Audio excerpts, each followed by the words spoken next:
Olá, eu sou o André e você está no canal Nômade Bean. E nossa aula de hoje, de número 22 do nosso curso gratuito de instalações hidrossanitárias aqui utilizando o software Revit, eu trago para vocês como fazer o dimensionamento do seu boiler para que você tome banhos quentinhos aí na sua residência, beleza? Então falaremos como fazer esse dimensionamento, além do boiler, falarei um pouco sobre aquecedores de passagem, como você também pode realizar esse dimensionamento, e de uma maneira bem didática eu vou trazer para vocês, tá joia? Peço a vocês que deixem seu like, se inscrevam no canal e comentem aí embaixo o que você achou dessa videoaula, se você teve alguma dúvida e também se você quiser agregar algo, fique à vontade. Então, sem mais delongas, vamos lá para o vídeo. Estou aqui dentro do Revit, onde na aula passada a gente fez a modelagem dos nossos banheiros com seus sistemas de água fria e água quente. E na aula de hoje chegou o momento da gente dimensionar o boiler para abastecer essa água quente. A água fria já foi dimensionada, a gente colocou uma caixa d'água de 3.000 litros nas aulas passadas. Se você tiver dúvidas, acesse nossa playlist e verifique como dimensionar essa caixa d'água. E na aula de hoje vamos fazer esse dimensionamento. Para o dimensionamento, eu automatizei esse processo. Eu criei uma planilha em Excel, que é a mesma planilha que a gente utiliza para fazer os dimensionamentos de água fria e água quente. Se você já adquiriu essa planilha lá no meu site, é só você rebaixar ela lá do site que ela já vem com essa atualização para o dimensionamento de boilers, beleza? Vamos abrir ela aqui. E com a planilha aberta, ela é só essa parte aqui, né? Aqui está a parte de água fria, água quente, e aqui o dimensionamento do boiler. E aqui no dimensionamento do boiler, a gente calcula por dois métodos que você pode estar utilizando. O primeiro método, pelo ponto de consumo de aparelhos aí na sua residência, e o segundo é pela quantidade de pessoas na residência. Ambos os métodos, eles podem ser usados aí na sua edificação e ambos também estão corretos. Basta você ver os resultados de cada um e ver qual se encaixa para a sua demanda, tá joia? Um é mais preciso, que é o por ponto de consumo, e o outro é uma estimativa ali por consumo de pessoas baseados na edificação, tá joia? Então vamos começar pelo primeiro método, que é por pontos de consumo. Então, primeiro você tem que fornecer à planilha a quantidade de pontos de consumo, por exemplo, a quantidade de duchas, que é, no caso, o seu chuveiro, que possui um monocomando. Caso for um chuveiro elétrico, porque em muitos sistemas possui o complemento do chuveiro elétrico, por exemplo, você utiliza um boiler solar, né, com aquecimento solar, você, em dias nublados, você costuma ter um ponto elétrico, uma resistência elétrica no seu chuveiro, ou até mesmo no boiler, para aquecer essa água quando não tiver sol, certo? E vamos saber a quantidade de lavatórios e de pias dessa residência. Então, vamos primeiro preencher as duchas, vamos ver quantas duchas essa residência possui. Aqui, no nosso pavimento superior, a gente vai possuir uma, duas, três duchas. No térreo, a gente vai possuir só a ducha lá do banheiro de empregada. Então, no total de 4 duchas, tá joia? Então, a gente preenche aqui 4. Agora, chuveiro elétrico, a gente não tem nenhum nesse projeto. E agora, vamos aqui para lavatórios. Quantos lavatórios com água quente possui nesse projeto? Primeiramente, eu vou ter essa pia da cozinha. No caso, ela é pia, não um lavatório. Eu vou ter... Aqui é um lavabo, aqui não vai ter água quente. Mas no pavimento superior eu vou ter um lavatório, 2, 3 lavatórios. Então, em toda a minha residência eu tenho 3 lavatórios com consumo de água quente. Vou preencher lá na planilha. E agora uma pia da minha cozinha, tá joia? Pronto. Ele já vai me dar aqui a vazão total desses sistemas em litros por minuto. O fator de consumo, aqui é importante você preencher. O que é esse fator?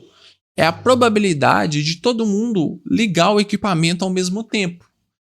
Não é possível, assim, muito raramente, que todas as pessoas vão tomar banho ao mesmo tempo.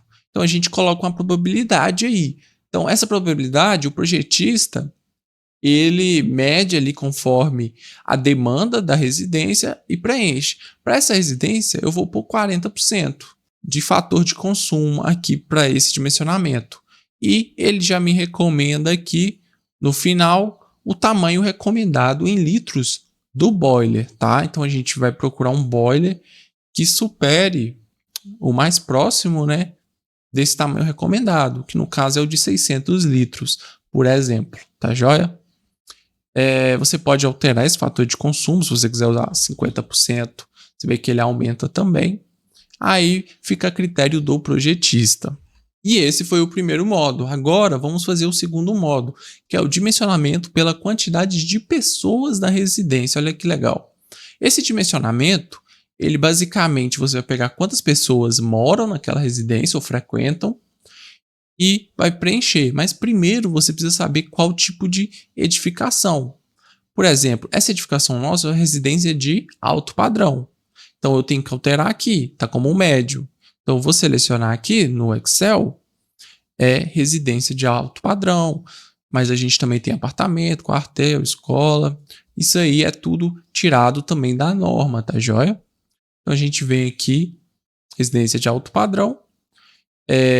Para essa residência nossa, a gente pode fazer um cálculo de quantas pessoas de uma maneira bem simples, que é a cada quarto pode considerar 2 pessoas, tá joia? E se tiver um quarto de empregada, você considera uma.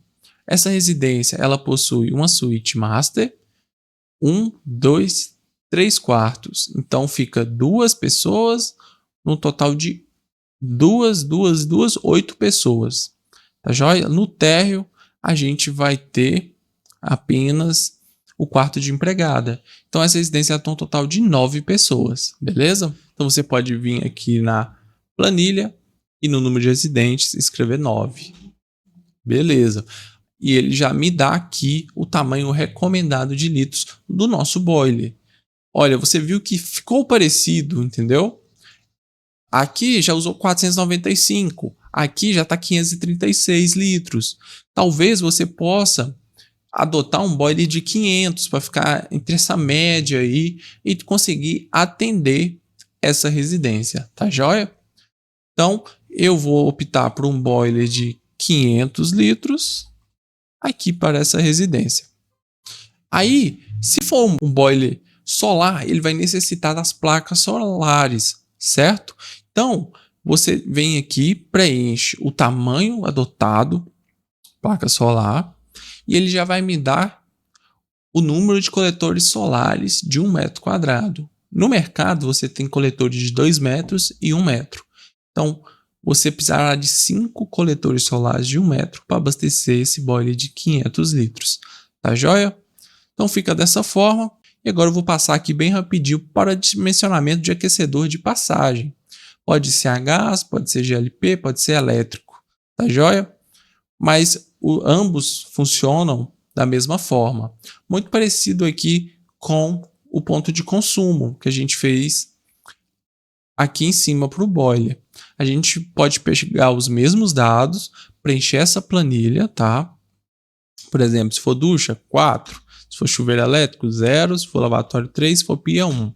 O que vai mudar aqui é porque se você vai continuar com o fator de consumo, mas o tamanho do aquecedor de passagem, ele é refletido em litros por minuto. Então, quer dizer que eu preciso desse tamanho recomendado de acordo com a vazão total da minha residência e dos pontos de consumo. Então, para todas essas instalações aqui, eu vou precisar de um aquecedor de passagem de 36 litros por minuto para abastecer essa instalação. Tá joia?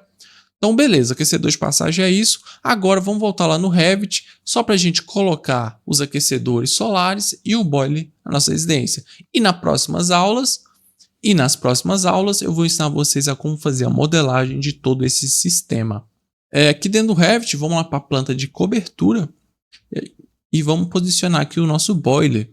Lembrando, eu vou utilizar um boiler termosolar, que utiliza o aquecedor solar. A gente pode vir aqui escrever reservatório, né? Esse aqui, reservatório termosolar.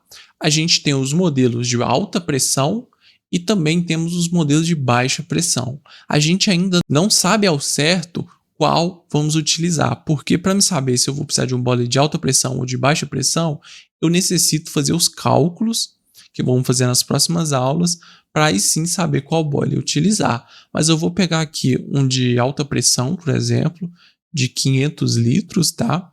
Ele suporta até 40 MPa, por isso ele chama AP40, que é a pressão que ele suporta. Eu posso clicar e posicionar ele aqui na minha cobertura, tá joia? Eu posso também já colocar os meus painéis solares, tá? Então a gente pode escrever aqui placa solar e aqui já tem nossa placa solar já inclinada, tá? Aí basta você pode rotacionar ela aqui no seu projeto e posicionar. Ela fica dessa forma, só que eu acho que ela está abaixo do nosso telhado. Vamos aqui no 3D para ver onde que ela está ficando. E não é que ela está abaixo. A gente vai ter que elevar ela um pouquinho para ela ficar acima do nosso telhado. Então aqui a elevação do nível, eu posso pôr 1,5 m, vamos ver. Ela elevou muito, né? Vamos levar ela só 1 metro. Dessa forma. E agora eu posso girar ela com espaço. E se você reparar, ela possui saídas, né, onde vai sair a água, que é pelo lado esquerdo aqui, e entradas pelo lado direito, para fazer essa circulação da água que ela vai aquecer e vai abastecer o boiler, tá? Então a gente tinha dimensionado 5, né, placas solares para essa instalação. A gente vem aqui em copiar e instala 5. Depois a gente tem que fazer a ligação das 5 para que essa água circule e abasteça esse boiler de 500 litros, tá? O problema do boiler é que ele ocupa muito espaço, como vocês podem ver. Mas ele pode ser um sistema de aquecimento de água que não consome nada de energia, porque é tudo aqui na placa solar. E o boiler a gente pode ver também no 3D, que ele está aqui, e ele basicamente tem as entradas, né? Que aqui entra a água, e tem as saídas aqui, tanto para fazer a circulação da água quente, quanto para fazer o abastecimento da residência. E aqui ele tem um respiro, que a gente também vai realizar a modelagem, para caso a pressão aumente muito, ele consiga dispersar essa pressão. Então a aula de hoje foi essa, a gente fez o dimensionamento. Eu agradeço você por ter assistido até agora. Se você aprendeu algo, peço a você que deixe seu like, se inscreva no canal Nômade BIM e eu vejo você na próxima aula. Muito obrigado e até lá!